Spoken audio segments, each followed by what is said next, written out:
Hello everyone. चलिए आज का हमारा महत्वपूर्ण प्रश्न देखिए। कुडुख उरांव समाज खद्दी पर्व कब मनाता है? सही जवाब है चैत्र पूर्णिमा में मनाता है। कुडुख उरांव समाज चैत्र पूर्णिमा के दिन खद्दी पर्व मनाता है। इस दिन भगवान शंकर और माता पार्वती के साथ धरती माँ की पूजा की जाती है। मुख्यमंत्री भूपेश बघेल ने इसकी बधाई दी।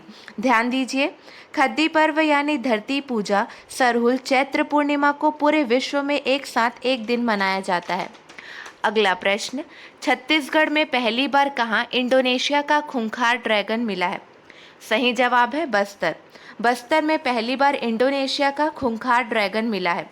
स्नेक कैचर ने बताया कि यह विशाल छिपकली है जिसे कोमोडो ड्रैगन कहा जाता है और वह इंडोनेशिया में मिलती है। बताया जा रहा है कि यह एक खूंखार शिकारी है जो पलक झपकते ही अपने शिकार को बस में कर उसे खा जाता है। कोमोडो ड्रैगन यानी विशाल छिपकली को कांगेर वैली में रखा गया है। यह छिपकली प्रजाति का एक जीव है जो 9 से 10 फीट तक बड़ा और लंबा होता है। अगला प्रश्न, फेमिना मिस इंडिया 2022 के लिए छत्तीसगढ़ से कितने प्रतिभागियों का चयन हुआ है? सही जवाब है 8 प्रतिभागियों का चयन हुआ है। छत्तीसगढ़ से कुल 8 प्रतिभागियों का चयन हुआ है, जिसमें महासमुंद की सदी डफले भी शामिल है। प्रतियोगिता का अगला राउंड 18 अप्रैल को मुंबई में है, जिसमें छत्तीसगढ़ समेत सभी राज्यों से चुनी गई युवतियां शामिल होंगी। अगला प्रश्न, स्ट्रीट चाइल्ड क्रिकेट विश्व कप 2023 की मेजबानी कौन सा देश करेगा? सही जवाब है भारत। भारत वर्ष 2023 में स्ट्रीट चाइल्ड क्रिकेट विश्व कप की मेजबानी करने के लिए तैयार है।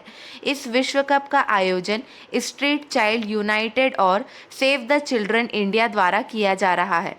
स्ट्रीट चाइल्ड क्रिकेट विश्व कप 2023 में 16 देशों की 22 टीमें शामिल होंगी।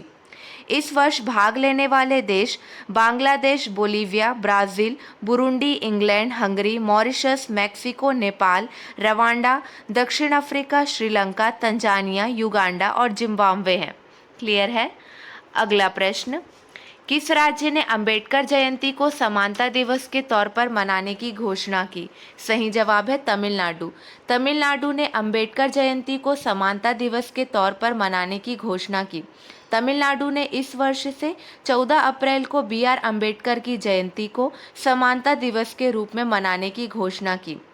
भारत रत्न बाबा साहेब डॉक्टर भीमराव अंबेडकर की 131वीं जयंती मनाई गई है।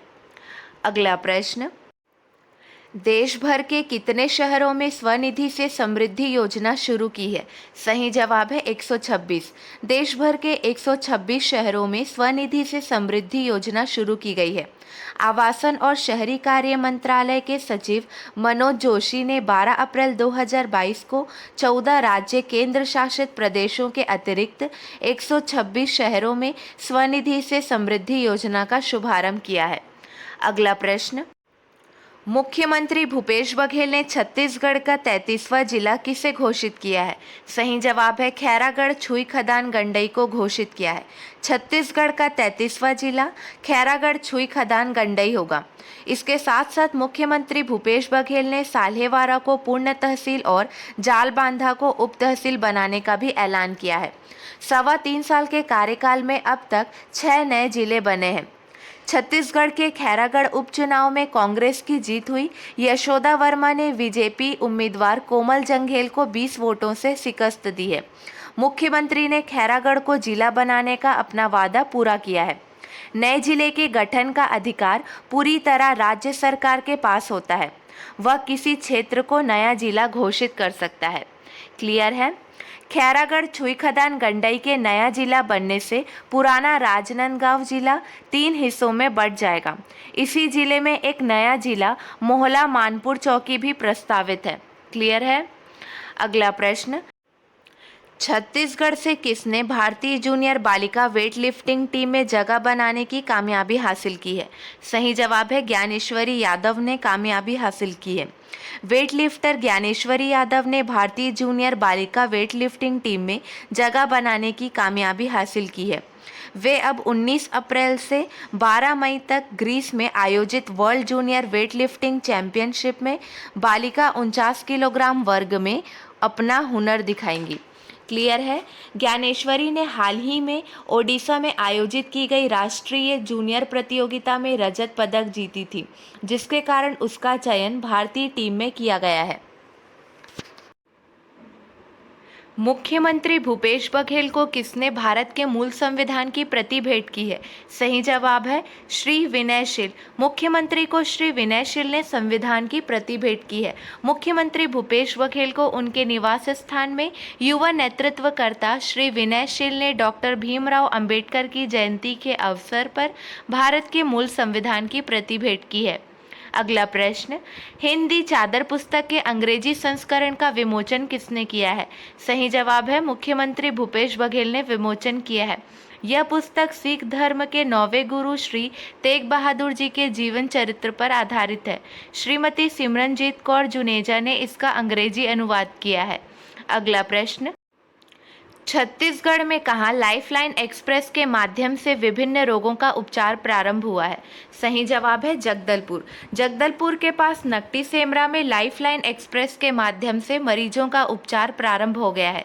बस्तर जैसे आदिवासी बाहुल्य अंचल में पूरी तरह निःशुल्क स्वास्थ्य जांच तथा आवश्यकता अनुसार सर्जरी जैसी सुविधा उपलब्ध कराना बड़ी बात है। अगला प्रश्न, छत्तीसगढ़ के जशपुर में कब से कब तक विभिन्न स्थानों में अग्नि सुरक्षा संबंधी जागरूकता अभियान चलाया जाएगा? सही जवाब है 14 अप्रैल से 20 अप्रैल तक चलाया जाएगा। प्रतिवर्ष 14 अप्रैल से 20 अप्रैल को अग्नि सुरक्षा सेवा सप्ताह के रूप में मनाया जाता है। इसी तारतम्य में 14 अप्रैल को मुख्यालय नगर सेना एवं नागरिक सुरक्षा रायपुर के निर्देशानुसार तथा कलेक्टर श्री रितेश अग्रवाल के मार्गदर्शन में अग्नि सुरक्षा सेवा सप्ताह का शुभारंभ किया गया। क्लियर है। अगला प्रश्न, पहली बार छत्तीसगढ़ी भाषा में कौन सी वेब सीरीज बनाई गई है? सही जवाब है लाल खदान। पहली बार छत्तीसगढ़ी भाषा में लाल खदान नाम से वेब सीरीज बनाई गई है। लाल खदान की कहानी को सस्पेंस थ्रिलर के रूप में हल्के फुल्के अंदाज में पेश किया गया है। मुख्य भूमिका में निखिल साहू, हेमा शुक्ला, नितिन ग्वाला, शशांक द्विवेदी हैं। वेब सीरीज का प्रसारण OTT प्लेटफॉर्म पर 15 अप्रैल को किया गया। क्लियर है। अगला प्रश्न, कोरिया जिले के मनेन्द्रगढ़ में हसदेव नदी तट पर स्थित फॉसिल्स पार्क अब किस नाम से जाना जाएगा? सही जवाब है गोंडवाना मैरीन पार्क नाम से जाना जाएगा। मनेन्द्रगढ़ में विकसित हो रहे विश्व स्तरीय भूगर्भीय धरोहर मेरीन फॉसिल्स पार्क का नामकरण गोंडवाना मैरीन फॉसिल्स पार्क कर दिया गया है। अगला प्रश्न, प्रदेश में राजीव गांधी किसान न्याय योजना अंतर्गत खरीफ मौसम की कृषि एवं उद्यानिकी फसलों पर प्रति वर्ष कितने रुपए प्रति एकड़ आदान सहायता दी जा रही है?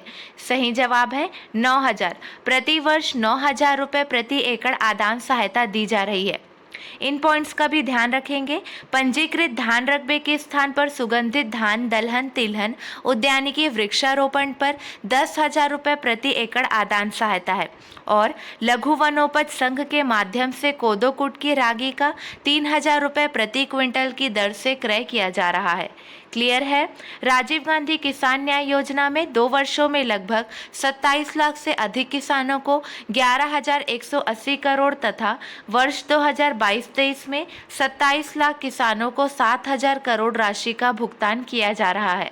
अगला प्रश्न, वर्ष 2022-23 से प्रदेश कितने आदिवासी बाहुल्य क्षेत्र में मिलेट मिशन का शुभारंभ कर रहा है? सही जवाब है 20। वर्ष 2022-23 से प्रदेश 20 आदिवासी बाहुल्य क्षेत्र में मिलेट मिशन का शुभारंभ कर रहा है। चलिए, आपके लिए 2 प्रश्न है, इसका सही जवाब आपको कमेंट सेक्शन में देना है।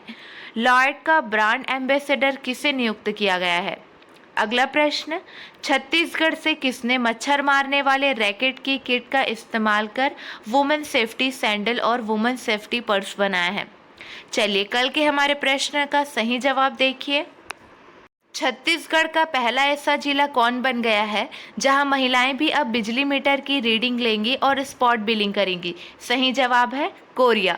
कोरिया प्रदेश का पहला ऐसा जिला बन गया है जहां महिलाएं भी अब बिजली मीटर की रीडिंग लेंगी और स्पॉट बिलिंग करेंगी। अगला प्रश्न था, छत्तीसगढ़ से किसने हिमालय की 8,516 मीटर ऊंची माउंट लाउथ से फतह कर वहां जय श्री राम का पताका फहराया है? सही जवाब है नैना धाकड़। नक्सल प्रभावित बस्तर की युवा पर्वतारोही नैना धाकड़ ने नवरात्र के पहले हिमालय की माउंट लाउत से 8,516 मीटर, जो कि 8,516 मीटर ऊंची है, उस चोटी को फतह कर वहां जय श्री राम का पताका फहराया है। माउंट लाउत से विश्व की चौथी सबसे ऊंची चोटी है। अब तक एवरेस्ट की चढ़ाई में भारत का तिरंगा लहराने की परंपरा रही है। नैना ने रामनवमी के मौके पर देश के लोगों को इसे समर्पित किया है। वे इससे पहले माउंट एवरेस्ट भी चढ़ चुकी हैं। यह उपलब्धि हासिल करने वाली वे भारत की पहली महिला हैं। चलिए आज के लिए बस इतना ही। अगले वीडियो में मिलेंगे नए प्रश्नों के साथ। Keep watching and keep learning.